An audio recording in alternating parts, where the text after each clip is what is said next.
The ninth and final part of the long-running Skywalker saga gave us answers to several questions that fans had been asking since The Force Awakens hit theaters.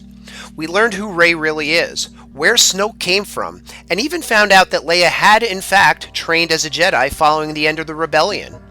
But for all the answers we got, like we often do when talking about a Star Wars movie, we came away with just as many new questions.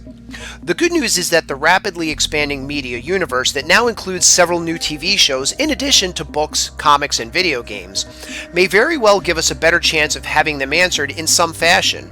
For now though, here are some of the loose threads that The Rise of Skywalker left us to tug on, even as it wrapped up all the big ticket items. Number 7. What's the background of Palpatine's cloning facility on Exegol? While the idea of Palpatine prolonging his life through the use of cloned bodies is one that had already been previously explored in the now non-canon expanded universe, we know very little about his canon use of the technique. When did he build that facility, and who else knew about it? Was his cloning technique based on that of the cloners of Kamino, or was it achieved some other way? Then there's the matter of his clones, or at least the one that he inhabited in The Rise of Skywalker, being able to use the Force. Other cloners had previously failed to replicate that ability when cloning Force-sensitive individuals, so did he use some arcane dark side technique to bypass that limitation?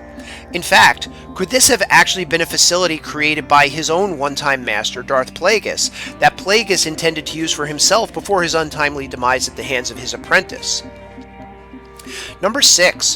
What happened to Broom Kid? In perhaps the most widely rejected new Star Wars character since young Anakin Skywalker, The Last Jedi introduced us to the idea that the galaxy was riddled with Force sensitives who could one day be the building blocks of a revived Jedi Order. The living symbol of this hope was Broom Kid, a slave that Finn and Rose discovered during their time on Canto Bight. At the end of the movie, the last thing we saw was Broom Kid listening in awe to stories of Luke Skywalker and, after being hollered at for slacking when he should have been working, goes out to a landing bay, uses the Force to pull his broom to him, and stares purposefully out at the night sky as he holds his broom like a mock lightsaber. Many fans believed that Broom Kid would pop back up in some fashion in Episode 9, but this was not the case. Broom Kid remains safely anonymous, and enslaved, presumably, but what his future entails, as a Jedi or otherwise, remains to be revealed. Number 5. Did Maz Kanata know who Rey really was? Despite not being outwardly Force-sensitive, Maz Kanata did seem to have some special abilities of perception that most beings lacked. She had some knowledge of the Force, and at one point appeared to be gazing directly into Finn's soul. Most tellingly, when Rey stumbled upon the Skywalker lightsaber in her basement, Maz seemed to sense what had happened, that there was some link between the lightsaber and Rey, and urged her to take it. This seems like an odd way to behave towards somebody Maz literally just met, at least unless she knew right away who Rey was. We found out during Rise of Skywalker that Luke and Leia both sensed Rey's true identity, so it's possible that Maz used her own skills, whatever they may be, to determine the same thing long before the rest of us found out the truth. Number 4. What was the chamber on the Death Star where Rey encountered her dark self? While we had previously seen locations where the Force boasted a strong presence, such as the dark side caves on Dagobah and Ahch-To, not to mention the planet of Mortis from the Clone Wars series, it was somewhat surprising to discover such a location that was artificially constructed. Clearly, the Emperor's presence instilled a great deal of dark side energy in the chamber, which was doubtless for his use only, and as more than a place to hold the Wayfinder leading to Exegol. However, that energy remained long after the apparent death of the Emperor, and was still strong enough 30 years later to conjure the dark version of Rey. It's interesting to note that it tormented Rey in exactly the same way the cave on Dagobah had done with Luke, by confronting her with what she feared most, her own downfall to the dark side. Number 3. What was the scene in Rey's visions where she faced the Knights of Ren on a rainy battlefield supposed to be? Rey's vision after touching the Skywalker lightsaber in Maz Kanata's basement gave us some interesting insight into Rey's past, while also showing us things that left us with just as many questions. While most of what we saw during the vision had been explained throughout the sequel trilogy, the final vision we saw was never even touched on, leaving us to wonder what the significance was supposed to be. The scene in question showed Rey facing Kylo Ren and the Knights of Ren in the pouring rain in the middle of a battlefield surrounded by dead bodies. As one of the knights approached Rey, Kylo Ren ran him through with his lightsaber before approaching her himself, and the vision ended.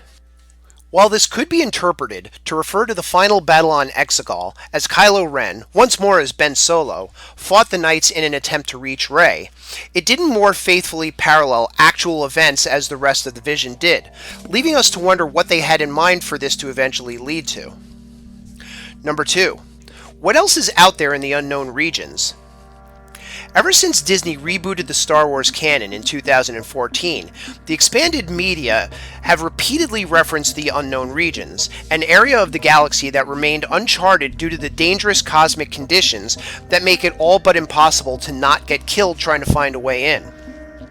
While we did make brief forays into the unknown regions when the story took us to Starkiller Base, Octo, and Exegol, the area remains largely unexplored.